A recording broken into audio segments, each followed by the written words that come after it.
Americans are angry, they're disappointed, and they are worried about the future of this country. Just 21% of adults say we are heading in the right direction. And once again, 3 out of 4 Americans say we are on the wrong track. In fact, this number, never before in our poll, has this wrong track number been over 70% for this long. It's been nearly a year now. 58%, by the way, say America's best years are behind us. That's an all-time high in our poll. So what is behind this rise in pessimism about our country's future? Well, it starts with this. Americans don't like either party, and they don't like anyone in power. Take a look at this. Both political parties are very unpopular, one slightly more than the other. It's a similar story with both the current and former presidents, with the former president's negatives actually rising a bit faster than we'd seen since our last poll. The current and former vice presidents, also both deeply unpopular, almost identical. And even the 2 politicians who have most publicly stood up to the leaders of their own parties, Joe Manchin and Liz Cheney, well, no one likes them either. And with their own parties, they are the most unpopular. So add it all up, and this country now has low confidence in a bunch of institutions, Justice Department, the Supreme Court, even our public schools. And for the first time ever, when asked what is the most important issue facing this country, the top answer was not an economic issue. It was threats to the democracy, higher than cost of living, or jobs, or guns, or even abortion.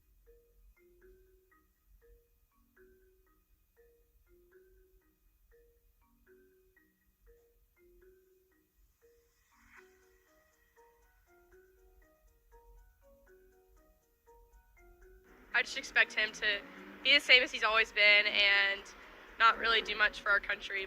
Nothing really. I don't think he's a good leader. We have to watch out what we're spending to help support Ukraine. Actually do something about inflation and not go to war.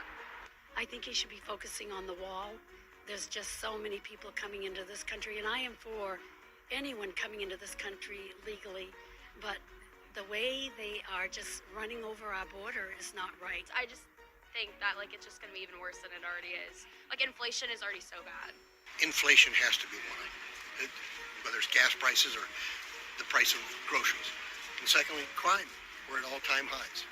And we are not as a nation taking it as seriously as we need to. We're not punishing those who are hurting good people. Yeah, we need to lock down and put a hard clamp on crime. I hope that we can get the economy better. I think the past 3 or so years it's kind of spiraled downhill, and I hope that his team can get it back up to where it used to be. I don't know that I really see that happening. I would love for women to be treated like human beings and have our bodily autonomy back. American confidence, historically fickle, gaped at this scene. The country's elected grown-ups grappling. Another flashpoint in a 4-day, 15-ballot debacle. No wonder our new CBS News poll shows 70% of Americans generally pessimistic about U.S. politics right now.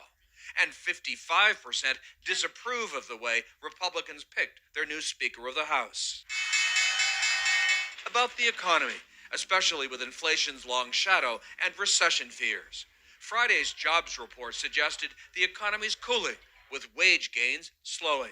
Unemployment's at 3.5%, a 50-year low, but expect interest rates to rise again in 2023.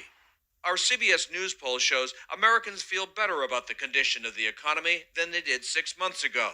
But when it comes to specific economic measures, 59% feel pessimistic about the stock market, 70% pessimistic about the cost of goods and services.